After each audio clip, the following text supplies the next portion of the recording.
Hello friends, I am C Vardhaman. चलो ध्यान दो, कैपिटल गेन के क्वेश्चंस करेंगे सर। ठीक है, मैं आपको ना कैपिटल गेन के क्वेश्चंस कराते टाइम बहुत सारे प्रोविजंस है जिनमें ना स्टूडेंट्स को डाउट थे और बहुत ज़्यादा स्टूडेंट फंसे हुए थे। वो सब बातें मैं आपको समझाऊंगा, बट मैं आप लोगों से रिक्वेस्ट करूंगा कि प्लीज ध्यान देना, एंड तक सुनना, फ्रेंड्स को शेयर करना। देखो sir, determine the capital gain और loss on transfer of listed equity share STD paid both at the time of acquisition and transfer of shares, and units of equity oriented fund STD paid at the time of transfer of units for the assessment year 25-26, and tax if any payable thereon in the following cases, assuming that they are the only transaction covered under section 1128 during the previous year in respect of this SECs, मतलब एक से ज्यादा SEC। मैं ये पढ़ाने से पहले इससे रिलेटेड कुछ डाउट्स है वो मैं स्टूडेंट के क्लियर करता हूं। फर्स्ट सर, 23 जुलाई 2024 के पहले ट्रांसफर करें या बाद में ट्रांसफर करें? ठीक है, अगर 112A वाले हैं इक्विटी शेयर्स या इक्विटी ओरिएंटेड फंड्स, तो उस केस में हमें 1,25,000 की एग्जेम्पशन मिलती है। सर 23 जुलाई के पहले ट्रांसफर करोगे तो उस केस में एग्जेम्पशन तो 1,25,000 की रहेगी, पर जो टैक्स का रेट होता है वो पुराना वाला लगता है। ठीक है, ओल्ड टैक्स रेट लगता है, ध्यान रखिएगा, ओल्ड टैक्स रेट लगता है। ओल्ड टैक्स रेट लगता है मतलब कितना परसेंट लगता है सर? 10%। और सर 23 जुलाई 2024 के बाद रहा तो एग्जेम्पशन तो 1,25,000 ही मिलेगी सर, बट जो टैक्स रेट लगेगा वो 12.5% लगेगा। ये क्रिस्टल क्लियर हुआ? ये सबके दिमाग में पहले क्रिस्टल क्लियर बैठा? पहले तो ये दिमाग में बैठना चाहिए क्योंकि इसको लेके बहुत डाउट। दूसरा सर, जब हम 112A में कैपिटल गेन निकालने जाते हैं तो सर उस केस में हमें कॉस्ट में लड़ाई करनी पड़ती है, और कॉस्ट में कैसे लड़ाई होती है वो हम इस क्वेश्चन में सीखेंगे सर। आई होप यहां तक क्लियर हुआ होगा।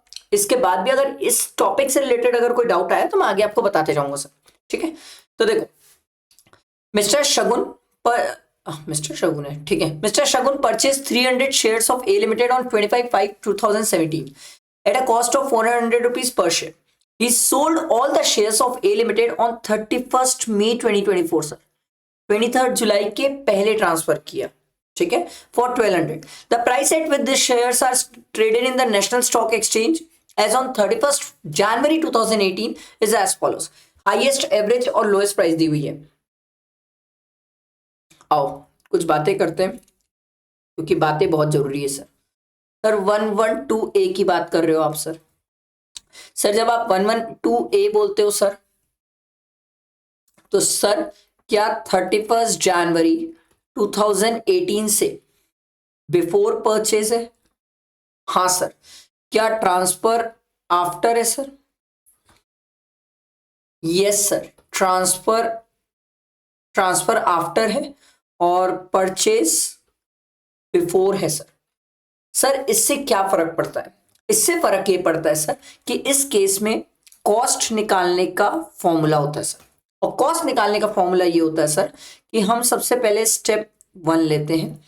स्टेप 1 में कॉस्ट लेते हैं सर, कॉस्ट ऑफ शेयर्स। ठीक है, फिर हम लेते हैं स्टेप 2 सर। स्टेप 2 में ए पॉइंट होता है sir fair market value as on 31 January 2018 sir. ठीक है, एंड बी होता है सर सेल कंसिडरेशन। ठीक है, बी होता है सेल कंसिडरेशन। ये समझ आया? फिर इसके बाद हम लेते हैं सर इन दोनों में विच एवर इज लोअर।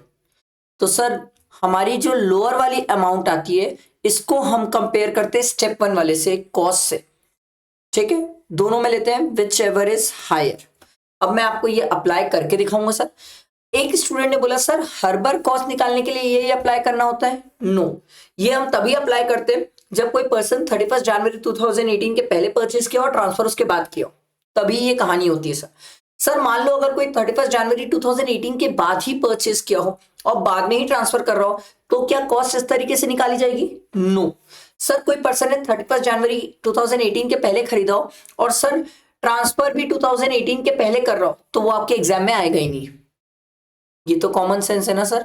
आप 24-25 में बैठे हो सर, कैसे आएगा आपके एग्जाम में सर? आ ही नहीं सकता। ये बैठा सबके दिमाग में।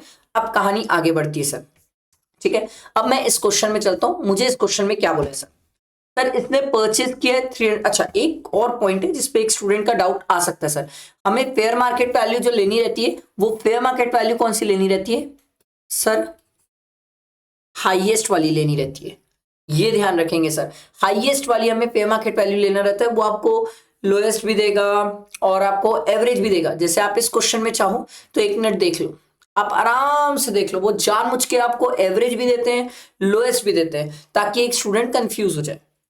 अगर इतना ही अच्छा याद है आपको, इतना ही अच्छा याद है, तो मैं आपसे एक क्वेश्चन पूछता हूं, not related to this, but एक क्वेश्चन पूछता हूं, लेट्स सी आप कितने लोग सही आंसर कर पाओगे। सर हम ना सैलरी पढ़ते हैं, सैलरी में भी ना ईसॉप का कैलकुलेशन होता है, एम्प्लॉय स्टॉक ऑप्शन प्लान का सर, वहां पर भी fair market value on the date of exercising लेते हैं सर। मेरा आपसे सिंपल इतना क्वेश्चन है, वहां पर कौन सी प्राइस लेते हैं, हाईएस्ट एवरेज लोएस्ट, कमेंट करके बताना। अभी तो सर कैपिटल गेन बना लेते हैं सर, ठीक है। तो सर अपन पहले कॉस्ट निकालते हैं। कॉस्ट ऑफ शेयर्स कितने में खरीदा सर? 400 में खरीदा है, बेचा है 1200 में, एवरेज प्राइस है 700। चलो सर लिखते हैं सर। सर स्टेप 1, अगर मैं स्टेप 1 में चलूँ तो स्टेप 1 में मेरी कॉस्ट है सर 400।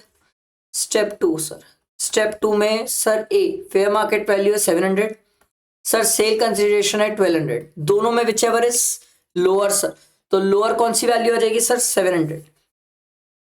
इसको कंपेयर करेंगे 400 से, दोनों में विच एवर इज हायर, तो फाइनली कॉस्ट कितनी आ गई सर? 700। ये समझ आया? ठीक। सर मैंने कितने शेयर्स बेचे सर? 300 शेयर्स बेचे सर, और 1200 के हिसाब से बेचे। तो सर 300 इंटू 1200 माइनस 700, तो ये कितना आ जाएगा सर? 1200 माइनस 700 इंटू 300, सर ये आ जाएगा सर 1,50,000। ये समझ आया कैसे आया? किसी को यहां तक कोई डाउट है तो पूछो। सर ये हो गया मेरा लॉन्ग टर्म कैपिटल गेन, ठीक है। अब बात करते हैं टैक्स की। तो सर इसमें से 1,25,000 एग्जेम्प्ट है, ठीक। तो ये आ गया सर 25,000, ये क्रिस्टल क्लियर हुआ सर, ठीक है। 25,000 आ गया, सबके दिमाग में बैठा सर, ठीक है। अब सर एक खास बात, सर क्या ये 23 जुलाई 2024 के पहले ट्रांसफर किया है? यस सर पहले ट्रांसफर किया है। तो उस केस में रेट ऑफ टैक्स कितना लगेगा सर? इसमें 10% लगेगा, तो इसका 10% ये आ रहा है sir 2500 and plus 4% education cess भी आप कर लेंगे सर। समझ आया कैसे कैलकुलेट किया? Crystal clear? I hope clear हुआ होगा, अब तो क्रिस्टल क्लियर हुआ होगा। और नेक्स्ट इसी का सेकेंड पार्ट देखो। Mr. Raj purchased 200 units of equity-oriented fund A, on 1/2/2017 at a cost of 550 rupees. The units are not listed at the time of purchase. Subsequently, units of Fund A are listed on 1st January 2018 on the National Stock Exchange. Mr. Raj sold all the units on 3rd of April 2024 sir. तो 23rd of July के पहले ये भी बेच दिया sir, ठीक है। The details of the coated price sir, फिर से वही चीज है सर, आपको हाईएस्ट लोएस्ट हाईएस्ट दिया हुआ सर, तो हम कौन सी लेते हैं सर? हम तो हाईएस्ट वाली प्राइस लेते हैं, अभी सिखाया। तो अब अपन स्टेप अप्लाई करते हैं सर, फिर से वही कहानी करेंगे सर। स्टेप 1 के हिसाब से सर कॉस्ट कितनी है सर? इसने परचेज किया 550 में और बेचा है 900 में, 750 वो है, ठीक है। 550 सर, ठीक।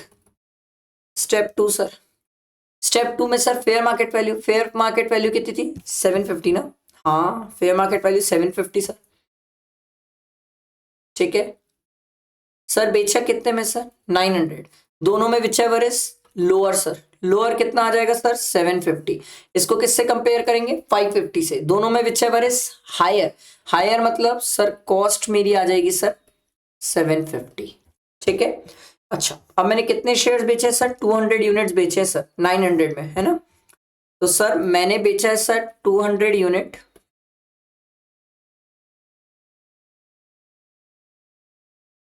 ठीक है। तो ये कितना आ जाएगा सर? 150 इंटू 200, सर ये आ रहा है सर 30,000। सर क्या इस पे टैक्स की बात आएगी? नो सर, क्योंकि हमें 1,25,000 की पूरी लिमिट मिल जाएगी सर। अब एक स्टूडेंट बोला वाह सर अभी तो आप सिखाए थे ओवरऑल लिमिट मिलती 1,25,000। भाई एक शगुन है और एक राज है, अगर दोनों शगुन होता ना सर, मान लो मेरी बात, इन केस इस क्वेश्चन में अगर दोनों शगुन होता ना सर, तो फिर मैं ये जो 30,000 है ना सर, ये जो 30,000 आप निकाले हो सर, इस पे टैक्स की बात करता।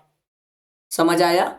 आई होप क्लियर हुआ होगा, अब तो क्रिस्टल क्लियर होगा, इसमें अब कोई डाउट नहीं आना चाहिए। ठीक है, और नेक्स्ट क्वेश्चन देखते। सर ये गलत है, ये पार्ट कैंसल्ड है ना, ये पार्ट कैंसल्ड है, ये पीजीपी में कवर्ड हो चुका है सर। ठीक है, आओ नेक्स्ट देखो। पहले नीचे आके क्वेश्चन पढ़ो, हमसे पूछ क्या रहा है। Compute the income under the head capital gain for the assessment year 25-26 sir. CII दिया हुआ है सर, वैसे सीआईआई से मुझे इतना कुछ खास मतलब होता नहीं है आजकल। देखो sir, Mr. Ashish entered into an agreement with Mr. Dhaval to sell his residential house located in Navi Mumbai on 16/8/2024 for 80 lakh। ठीक है सर, 23 जुलाई 2024 के बाद ट्रांसफर किया है। पहली चीज ये ध्यान रखो सर, 23 जुलाई 2024 के बाद ट्रांसफर किया है। सर इस केस में एकदम सिंपल है सर, जब हम कैपिटल गेन निकालते हैं तो कैपिटल गेन निकालते टाइम हम इंडेक्सेशन नहीं करेंगे sir.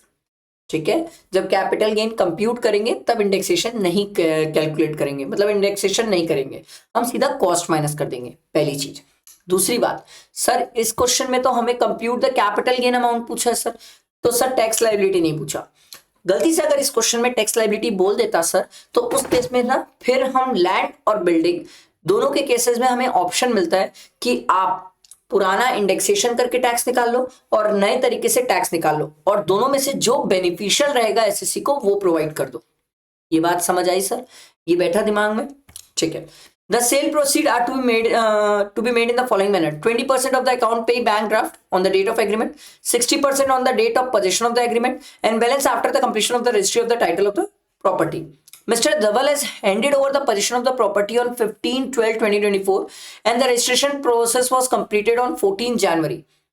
He paid the sale proceed as per the agreement. भैया जी एग्रीमेंट के बेसिस में दे दिए, तो एग्रीमेंट वाले दिन इसने सर चेक से पैसा दिया सर। ठीक है, अकाउंट पे ड्राफ्ट से दिया सर, मतलब कैश में नहीं है। ठीक है, the value adopted by the stamp duty authority on 16/8/2024 sir. आओ सर, 16/8/2024 जिस दिन बेचा 80 लाख में, जिस दिन एग्रीमेंट किया सर कि हम एग्रीमेंट कर रहे हैं 16/8/2024 को बेचेंगे, उस दिन की स्टैम्प ड्यूटी वैल्यू दी हुई है। हम सीख के आए थे सर, अगर आपने एग्रीमेंट वाले दिन अदर देन कैश अगर आपने पेमेंट किया है सर, तो सर उस केस में एग्रीमेंट वाले दिन की ही स्टैम्प ड्यूटी वैल्यू को लिया जाता है सर। ठीक है, तो हम स्टैम्प ड्यूटी वैल्यू कितनी लेंगे? 90 लाख। ये क्लियर हुआ सबको? बैठा है सबके दिमाग में? आगे बढ़ते हैं। ये 9150 हमारे लिए इररिलेवेंट है। Mister Ashish has acquired the property on 1/4/2001 for 20 lakh. After recovering the sale proceed from Dhaval, he purchased another residential house in Kanpur for 15 lakh during the April 2025. कोई दिक्कत नहीं है सर। सर घर बेचा, घर खरीदा, sir घर बेच के घर, सेक्शन 54, क्या ये हम क्लेम कर सकते हैं? हाँ सर, हम क्लेम कर सकते हैं, ऐसा कोई दिक्कत नहीं है सर सेक्शन 54 क्लेम करने में। तो अब अपन कैपिटल गेन निकाल लेते हैं सर।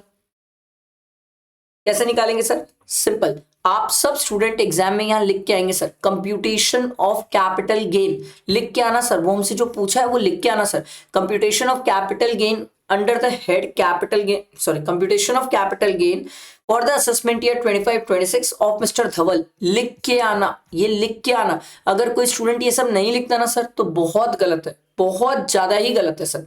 ठीक है, उसके बाद आप फॉर्मेट ड्रॉ करो सर, जैसे आप फॉर्मेट ड्रॉ कर लो। ठीक है,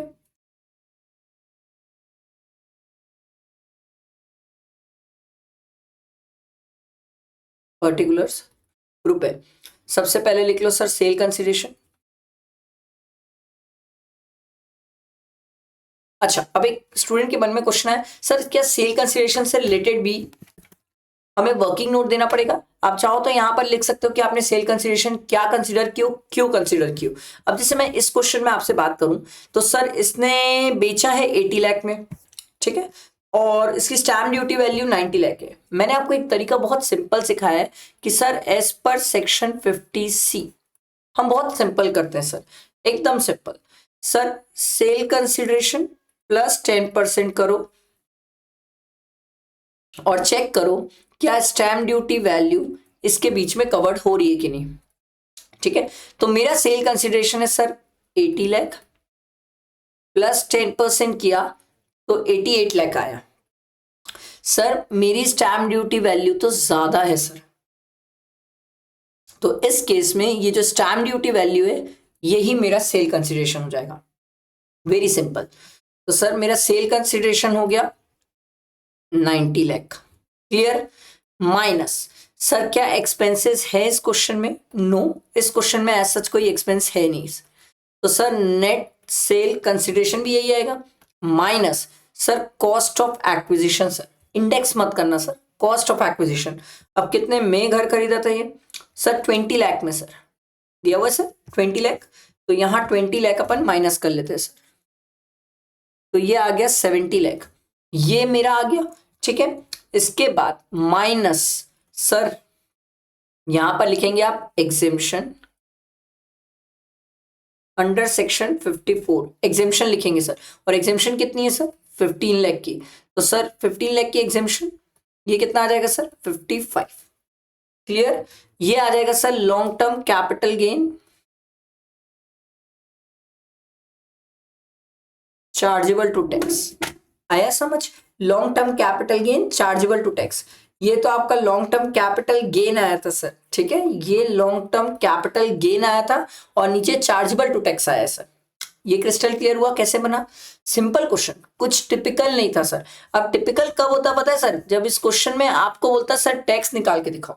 जब टैक्स निकाल के बोलता ना सर, तो फिर मैं आपको बोलता भाई कि दोनों में से विच ऑफ द बेनिफिशियल ऑप्शन है, फिर मेहनत करनी पड़ती सर, फिर अपन मेहनत करते।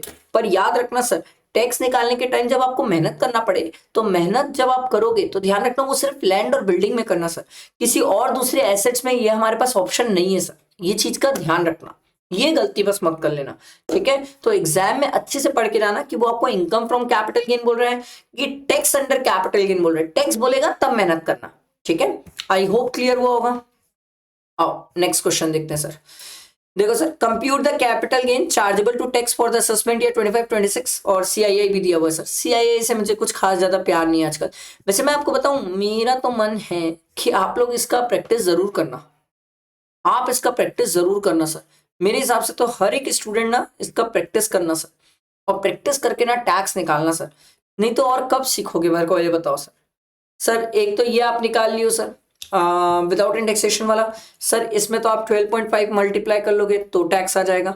ठीक है, एक विथ इंडेक्सेशन वाला जो है वहां मेहनत करना सर, और विथ इंडेक्सेशन निकालना सर। वो जितना भी आएगा सर उसमें 20% लगाना और चेक करना विच ऑफ द ऑप्शन इज, भले कैलकुलेटर में कर लेना सर, पर करना सीखोगे, नहीं करोगे तो छूट जाएगा सर। ठीक है, देखो अगला क्वेश्चन ये बोल रहा है sir, mister Asif bought a vacant land for 80 lakh. ठीक है, in March 2005 registration and other expenses were 10% of the cost of land. मतलब प्रैक्टिकली इसको लैंड कितने का पड़ा सर 88 लाख, क्योंकि 80 लाख प्लस 10% किया मैंने। He constructed a residential building on the said land for 100 lakh. लो भाई, इसमें ये बिल्डिंग भी बनाया सर 100 लाख की for the financial year 2006-2007। He entered into an agreement for the sale of the above said residential house with Mr. Hari, not a relative, in July 2024. Sir. ठीक है, the sale consideration was fixed at 600 lakh, and on the date of agreement, Mr. Asif received 20 lakh advance in cash. Oh ho. Sir sir sir sir sir sir agreement वाले दिन cash में पैसा कौन लेता है sir? ठीक है, the sale deed was executed and registered on 10/2/2025 for the agreed consideration. However, the stamp duty value has stamp valuation authority has revised the value. Hence, the value of the property for stamp duty purpose was 670 lakh. Sir मेरे लिए तो ये 620 वाली irrelevant है sir, 670 वाली ही stamp duty value मेरे लिए काम की है sir. Mr. Asif paid 1% as brokerage on sale consideration, 1% of sale consideration, और sale consideration मेरा कितना सर 600 लाख, ये ध्यान रखना। Subsequent to the sale, Mr. Asif made an investment in NHAI bond. हमारे पास 6 months होता है सर, 6 months के अंदर हमें करना होता है सर। अब 6 months from the date of transfer, और ट्रांसफर कब माना जाता है सर? जिस दिन आपकी रजिस्ट्री हो जाती है सर। तो रजिस्ट्री हुई है सर 10/2 को सर। 10/2 से आपके पास 6 मंथ्स का टाइम है सर। अगर आप 6 मंथ्स के अंदर इन्वेस्ट करते हो तो आपको सेक्शन 54 ईसी, सेक्शन 54 ईसी है जो बोलता है मैं आपको दिया। सेक्शन 54 ईसी यही बोलता है कि सर मैं आपको ये बेनिफिट दिया, बट ध्यान रखना कि मैक्सिमम कितना इन्वेस्ट कर सकते हो सर, 50 लाख, इससे ज्यादा आप इन्वेस्ट नहीं कर सकते, ये चीज का ध्यान रखना, ठीक है। तो चलो ये क्वेश्चन बनाते हैं सर। सर फॉर्मेट वही है सर, अब आप लिखेंगे सर। अब मैं फॉर्मेट नहीं, मेन आपको कंटेंट सिखाने में मेहनत करता हूं सर। सबसे पहला है सेल कंसिडरेशन। अब सेल कंसिडरेशन क्या ले, मैंने आपको अभी सिखाया था सर। क्या करा करो, सिंपल है सर, सेल कंसिडरेशन लिखो प्लस 10% लिखो और इक्वल टू लिखो, फिर इसमें लिखो स्टैम्प ड्यूटी वैल्यू, जो कि मेरे क्वेश्चन में मेरे लिए 670 है सर। अब सेल कंसिडरेशन कितना है सर, 600 प्लस कर लो 10% सर, तो ये कितना आ जाएगा सर, 660 सर। क्या स्टैम्प ड्यूटी वैल्यू इससे ज्यादा है, हाँ सर, तो मेरा सेल कंसिडरेशन क्या हो जाएगा, स्टैम्प ड्यूटी वैल्यू हो जाएगी सर। तो ये सेल कंसिडरेशन 670 माइनस सर, इस क्वेश्चन में एक्सपेंस भी है 1% ऑफ 600 सर। 600 क्यों, 1% ऑफ सेल कंसिडरेशन, तो सेल कंसिडरेशन तो मेरा 600 है सर, तो 600 का 1% ये आ गया सर 6। आया समझ, तो ये माइनस किए तो ये आ गया 664, ये मेरा net sale consideration sir. Minus sir indexation करूं नहीं करूं, पहले तो आप ये बताओ सर।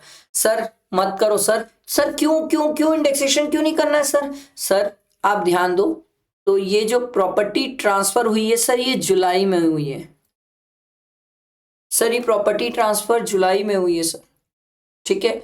अब अगर ये प्रॉपर्टी ट्रांसफर जुलाई में हुई है तो उस केस में अब इन्होंने बोला सर कि अगर कोई प्रॉपर्टी 23 ऑफ जुलाई 2024 के पहले ट्रांसफर होती है तो फिर आप कंपलसरी इंडेक्सेशन करते हो, बाद में ट्रांसफर होती है तो you have an option sir, tax निकालते टाइम आप इंडेक्सेशन नहीं करेंगे, बट हाँ सॉरी, आप कैपिटल गेन निकालते टाइम इंडेक्सेशन नहीं करेंगे, बट जब आप टैक्स निकालेंगे तो टैक्स निकालते टाइम आप ऑप्शन चेक कर सकते हैं सर। अब ये जुलाई मंथ दिया सर, तो एक स्टूडेंट बोला सर क्या माने सर, 23 जुलाई के पहले होगा कि बाद में होगा। सर जब वो जुलाई मंथ में बोल रहा है ना सर, ये देखो, ठीक है, जुलाई मंथ में बोल रहा है ना सर, तो इस केस में आपको 23 जुलाई के बाद मानना चाहिए। और वैसे भी सर कैपिटल गेन ध्यान दो सर, अब यहां पर हम कितना लेंगे सर, इसकी कॉस्ट कितनी कितनी लेंगे सर। एक तो ऊपर अपन ने सर लिया लैंड का कॉस्ट, यहां लेंगे sir cost of acquisition sir, जो कि लैंड की है वो है 88, ठीक है। Cost of improvement sir building की है सर, वो है 100 लाख। ये क्लियर हुआ सर, ठीक है। सर इंडेक्सेशन नहीं करना, इंडेक्सेशन नहीं करना सर। 23 जुलाई के पहले होता तो कंपलसरी इंडेक्सेशन में आते, हम 23 जुलाई तो यहाँ डेट ही नहीं दिया है सर, तो बाद नहीं मानना सर, पहले नहीं मानना, ठीक है। इसके अलावा और कुछ है नहीं, इसके अलावा और कुछ नहीं है, तो इसको आप माइनस कर लो 188 को, 664 माइनस 188 ये आ रहा है सर 476। ये लॉन्ग टर्म कैपिटल गेन आया है सर, माइनस सर 54 ईसी की एग्जेम्पशन है सर। अब 54 ईसी की एग्जेम्पशन मैक्सिमम कितनी मिलती है सर, 50 लाख, क्योंकि यहां पर दिया हुआ है सर कि ये 45 लाख 29 ऑफ मई को इन्वेस्ट किया है, 15 लाख जो है सर 2012/7 को किया सर। सर यहां से हमारे पास 6 मंथ का टाइम है सर, 6 मंथ मतलब हमारे पास 9/8 2025 तक का टाइम पीरियड है सर हमारे पास। सर हमने तो इन्वेस्ट 60 लाख कर दिया सर, 6 महीने के अंदर 60 लाख का इन्वेस्टमेंट कर दिया, बट मैक्सिमम कितना मिलेगा सर, 50 लाख ही मिलेगा सर। तो 50 लाख हमने क्लेम कर लिया, तो ये कितना आ जाएगा सर 426। समझ आया सर, ये आपका आ जाएगा long term capital gain chargeable to tax, chargeable to tax. Clear हुआ ये सबको, बैठा है दिमाग में, आई होप समझ आया होगा सर, ठीक है। आओ नेक्स्ट क्वेश्चन में देखो सर, नेक्स्ट क्वेश्चन क्या बोल रहा है, mister Soham a builder entered into an agreement on 1/4/2024 with mister Aman to transfer 4th floor in a tower A of a new project for 1,50 lakh. बाप रे, he received 25 lakh as advance in cash। ओ भाई साहब, cash में The stamp duty value of such floor on the date was 1 crore 70 lakh. The sale deed was executed on 15/6/2027 for the agreed consideration. However, the stamp duty value on that date was 1 crore 75 lakh. Sir अब तो इतने बार सिखा दिया sir, cash में तो registry वाले दिन की स्टैम्प ड्यूटी वैल्यू लेंगे, ये क्लियर। फिर मैंने आपको क्या सिखाया था सर, आपको यहाँ पेज ऐड कर लेता हूं मैं, ठीक है।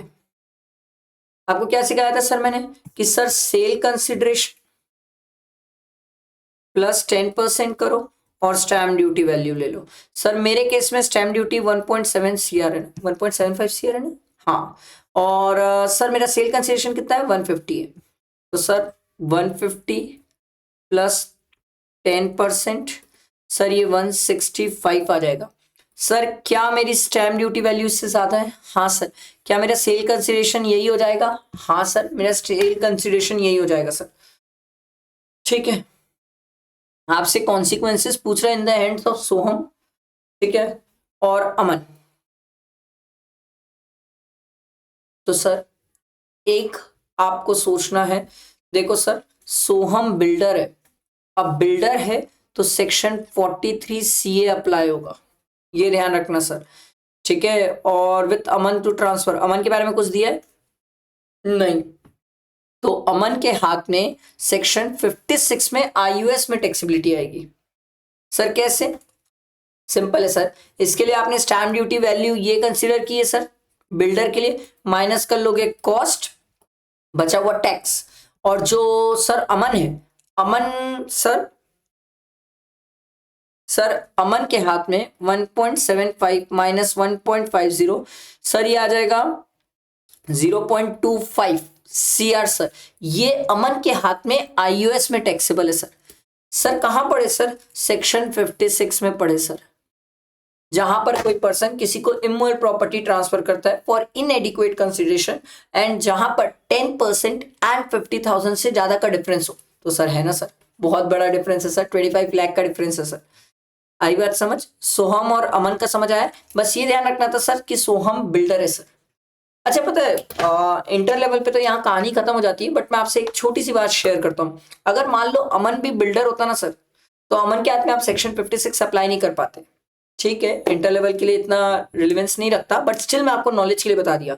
अगर अमन बिल्डर होता ना सर, तो उस केस में आप उसके ऊपर सेक्शन 56 अप्लाई नहीं कर पाते सर, क्योंकि वो उसकी कैपिटल एसेट नहीं होती सर, फिर वो उसके लिए स्टॉक जैसा होता सर, तो उस केस में सेक्शन 56 अप्लाई नहीं होता। ये थोड़ा सा एक्स्ट्रा नॉलेज दिया कि इन केस अगर एग्जाम में घुमा दिया या थोड़ा सा इधर उधर कर दिया तो आपका दिमाग अच्छा चलना चाहिए सर। अगला, compute the taxable capital gain for the assessment year 25-26, ठीक है, ये आपको CII वगैरह दिया। Mister Surinder furnishes the following particular for the previous year ending 31 March 2025 sir. He has a residential house inherited from his father in December 2009. The fair market value of the house on 1/4/2001 was 13 lakh. In the year ending 13-14, further construction investment costing 10 lakh हमने किया है sir, ठीक है। The house was originally purchased by his father on 1/3/2000 for 10 lakh.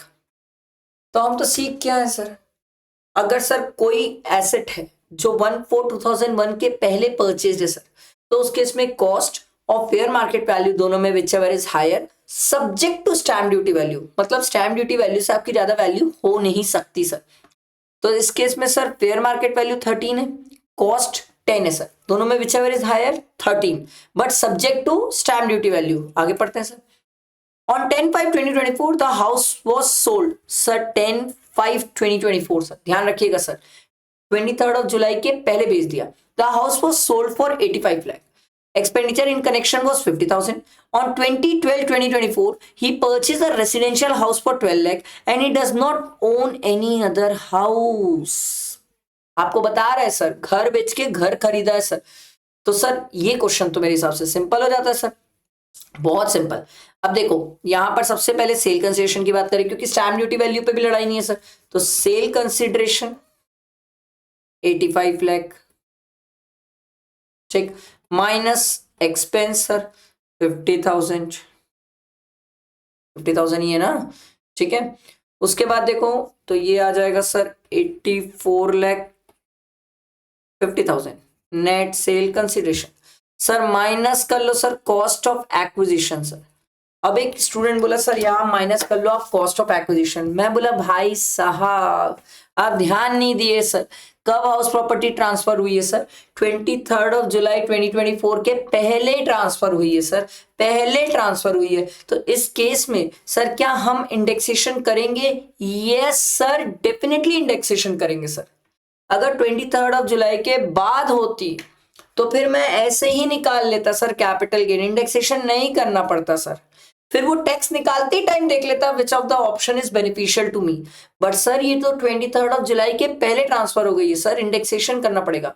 अब यहां पर देखो sir, cost of acquisition दिया हुआ है 13 लाख, ठीक है। अब तो CII भी काम कर सर, 363 और 100 देखेंगे सर, ठीक है। तो सर कॉस्ट ऑफ एक्विजिशन में लिखेंगे, इंडेक्स कॉस्ट ऑफ एक्विजिशन में लेंगे 13 लाख इंटू 100, नहीं into 363 sir, into 363 divided by 100 sir. ये कितना आ जाएगा sir? 13 lakh into 363 divided by 100, ये आ रहा है sir 47,19,000 sir, minus index cost of improvement है सर 10 लाख का है सर। कब है देखना पड़ेगा क्योंकि बिल्डिंग भी तो बनाया है ना सर। कहाँ गया? ये रहा सर, देखो कब सर? 13-14 में सर। 13-14 का CII कितना है? 13-14 का CII 220 है सर। तो 363 divided by 220 sir, 10 lakh into 363 divided by 220 sir, ये 16,50,000 आ रहा है सर, ठीक है। ये आ गया सर। इसके अलावा और कुछ दिया हुआ है? नहीं सर। उसके बाद तो घर के बदले घर खरीदा है, वो हम बाद में करेंगे सर। तो ये माइनस कर लो,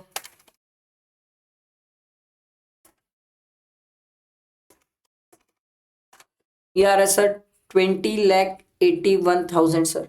ये हमारा लॉन्ग टर्म कैपिटल गेन आ गया सर, माइनस सर 54 की एग्जेम्पशन ले लेंगे सर। घर के बदले घर खरीदा और उसके पास पहले से कोई घर नहीं था, वो हिंट भी कर रहा है सर। कितने का घर खरीदा सर? 12 लाख का घर खरीदा है सर, ठीक है। तो 12 लाख आप माइनस कर लो सर इसमें, तो ये आ जाएगा सर 8,81,000। ये आपका long term capital gain chargeable to tax sir. समझ आया? क्लियर हुआ सबको? बैठा है दिमाग में? आओ सर नेक्स्ट क्वेश्चन में मूव करते हैं सर। देखो क्या बोल रहा है सर, देखो compute the capital gain for the assessment year 25-26 if the Raj has exercised the option of shifting out of the default tax regime। ये आपको कंफ्यूज करने के लिए दे रहा है, इससे कोई फर्क नहीं पड़ता सर। अभी तो सिर्फ कैपिटल गेन अमाउंट निकालने के लिए फर्क नहीं पड़ेगा sir.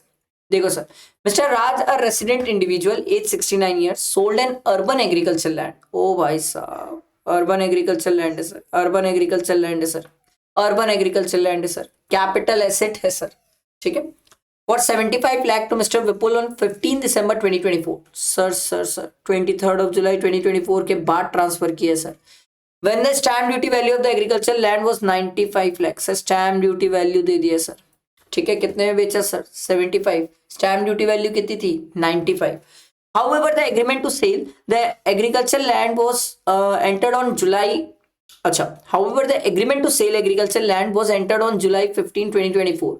Mr. Vipul give 4 lakh as advance through IMPS। चलेगा ना सर? IMPS चलेगा, UPI चलेगा, सब चलेगा, ऑनलाइन, ऑनलाइन का कोई दिक्कत नहीं है सर। वो आपको इसलिए बता रहे हैं सर, ध्यान रखिएगा सर, ठीक है। ये ध्यान रखिएगा नहीं तो यहाँ पर बहुत मिस्टेक होगी सर, ठीक है। उसके बाद फिर हमें दिया हुआ है sir the stamp duty value दिया हुआ है at the time of agreement was 85 lakh. अब पहली बात तो ये है सर कि स्टैम्प ड्यूटी वैल्यू कौन सी लूं सर?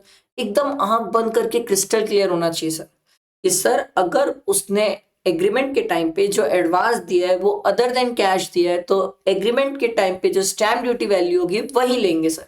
तो हम कितनी लेंगे सर? 85।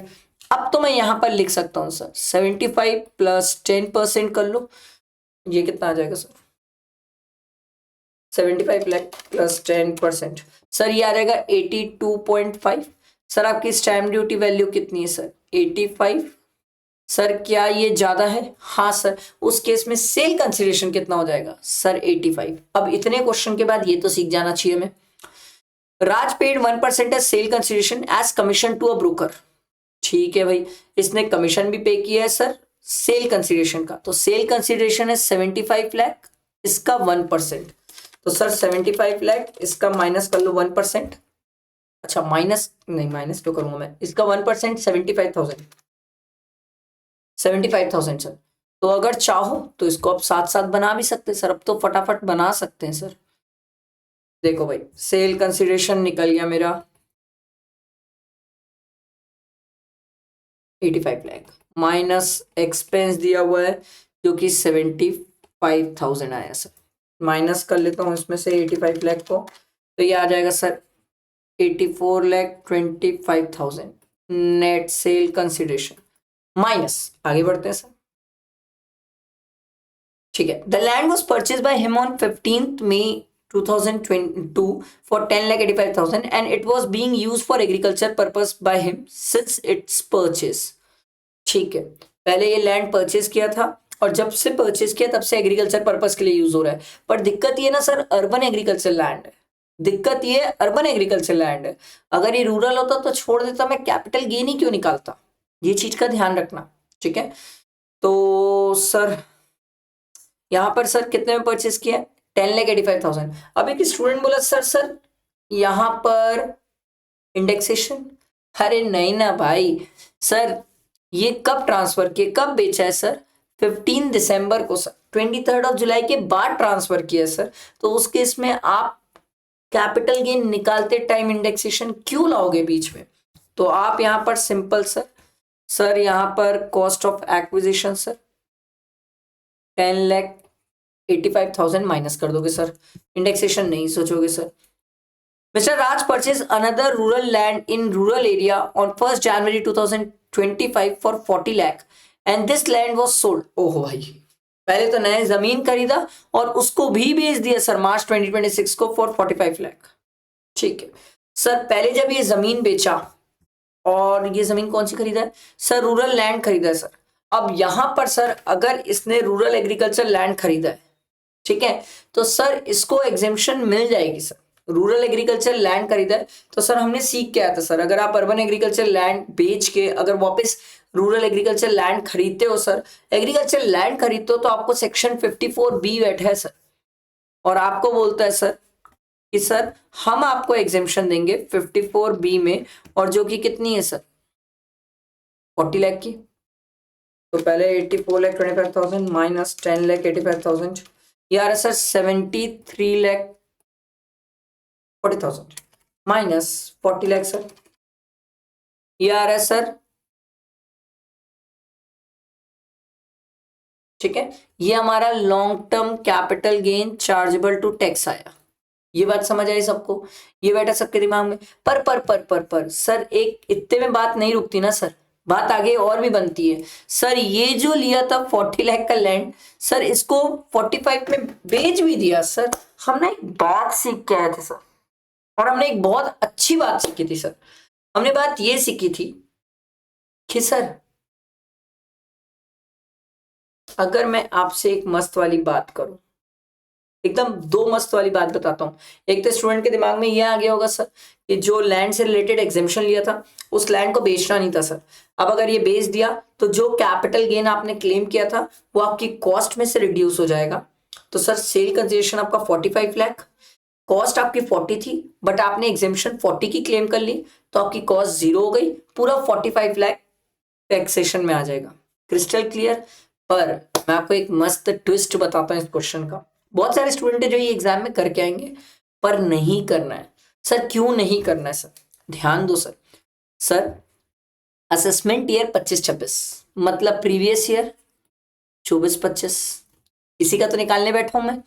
इसने बेचा कब है सर 25-26 में बेचा है।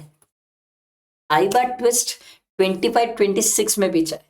क्या करूं मैं 24-25 में निकाल के, मैंने आपको सिखा दिया वो अलग मैटर है। अगर आप मुझसे पूछोगे कि 25-26 का भी बोलता तो सर आप क्या करते, फिर मैं क्या करता, sale consideration 45 lakh minus cost 40 lakh minus इसमें माइनस कॉस्ट में से जो हमने एग्जेम्पशन क्लेम करी है सर 40 लाख की, वो 40 लाख की माइनस कर लेता, कॉस्ट निल हो जाती, 45 लाख कैपिटल गेन आ जाता, वो दिक्कत नहीं है सर।